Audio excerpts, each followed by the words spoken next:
ऐसे बहुत सारे सवाल हैं जिन सवालों का जवाब सिर्फ सरकार का शीर्ष नेतृत्व दे सकता है। इंडिया के जितने घटक दल हैं उन सब की तरफ से सामूहिक तौर के ऊपर यह प्रस्ताव लाया गया है कि पिछले 83-84 दिन से जिस तरह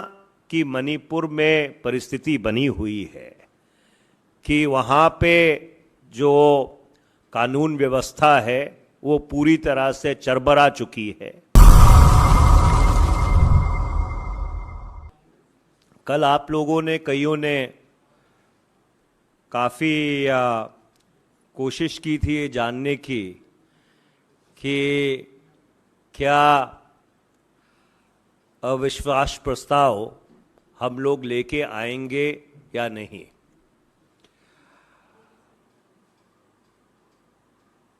नियम और कायदा ये कहता है कि जब तक अविश्वास प्रस्ताव या किसी भी प्रस्ताव का अधिकृत तौर के ऊपर नोटिस ना दे दिया जाए तो उसके बारे में चर्चा करना उचित नहीं रहता, और इसीलिए कल हमारे हाथ बंधे हुए थे। ये जो अविश्वास प्रस्ताव आज नियम 198 के तहत लाया गया है, ये महज कांग्रेस का अविश्वास प्रस्ताव नहीं है। ये इंडिया के जितने घटक दल हैं, और मैं इस बात को दोबारा से दोहराना चाहता हूं कि इंडिया के जितने घटक दल हैं उन सब की तरफ से सामूहिक तौर के ऊपर यह प्रस्ताव लाया गया है। इस अविश्वास प्रस्ताव को लाने के पीछे हमारी मंशा क्या थी, या ऐसी जरूरत क्यों आन पड़ी कि सामूहिक विपक्ष को यह अविश्वास प्रस्ताव लाना पड़ा। और उसका कारण बड़ा साफ है, उसका उल्लेख मैंने कल भी बहुत विस्तृत तौर पे किया था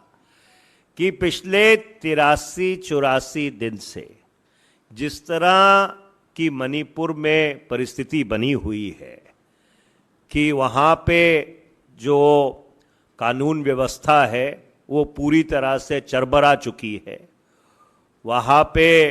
कौमों के बीच विभाजन हो गया है, वहाँ पर सरकार नाम की कोई चीज़ नहीं रह गई है, वहाँ पर जो राज्यपाल हैं उनका जो उत्तरदायित्व तो बनता है कि इस परिस्थिति को लेकर जो संविधान में धाराएं हैं उनका इस्तेमाल किया जाना चाहिए। ये जो सारे तथ्य हैं, इन तथ्यों ने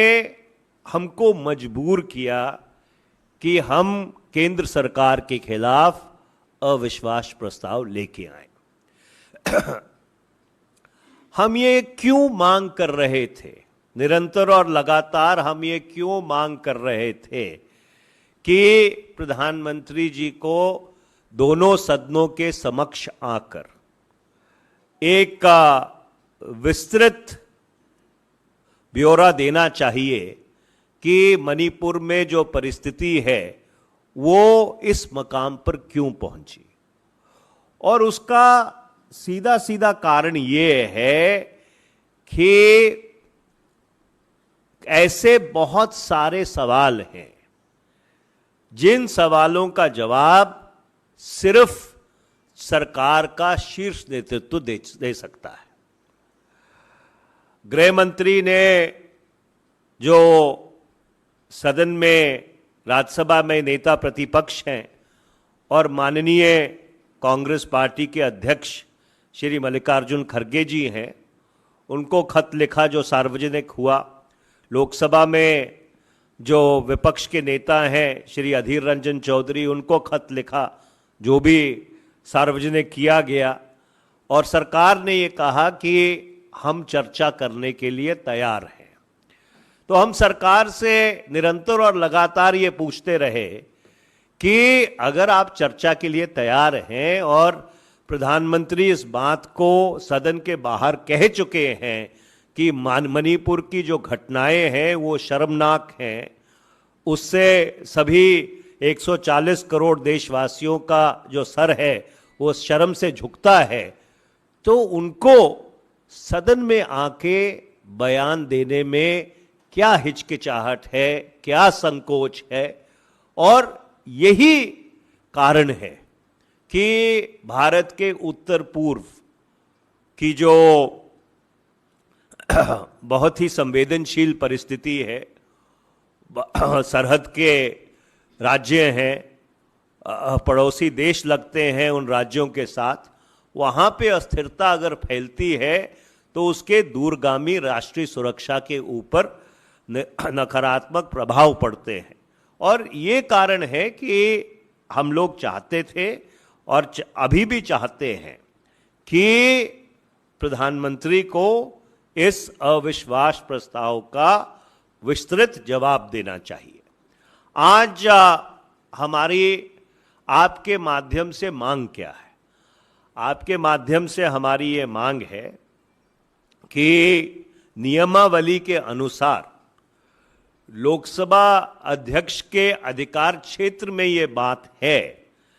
कि जब अविश्वास प्रस्ताव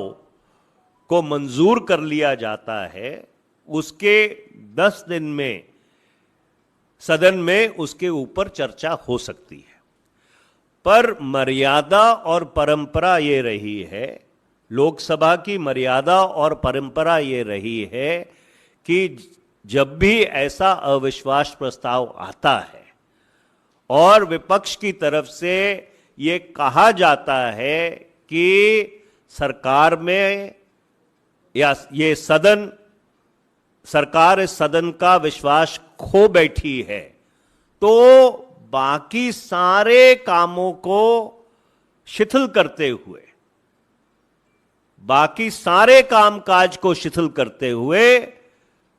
लोकसभा अध्यक्ष को प्राथमिकता के ऊपर कल ही इस अविश्वास प्रस्ताव के ऊपर चर्चा आरंभ करनी चाहिए। यह हमारी मांग है, क्योंकि जब सदन के समक्ष ये बात रखी जाती है और 100 से अधिक सांसद उठ के उसका अनुमोदन करते हैं कि हमारा सरकार में विश्वास नहीं है, तो और कोई कामकाज चले और कोई जो विधेयक है वो पारित हो या और कोई सदन की कार्रवाई हो, वो हमारे लिहाज से पूरी तरह से अनुचित है। और इसलिए हमारी दो टूक इंडिया की जो घटक दल है इंडिया के, उनकी सामूहिक मांग है कि बाकी सारे कामकाज को एक तरफ रखते हुए कल ही इस अविश्वास प्रस्ताव के ऊपर प्राथमिकता के ऊपर पे चर्चा होनी चाहिए। मुझे लगता है कि हमने ये कोशिश की है कि हमारी जो मंशा थी, जो हमारी मजबूरी थी कि हमको क्यों यह अविश्वास प्रस्ताव लाना पड़ा, उसका पूरा ब्यौरा हमने आपके समक्ष रखा है।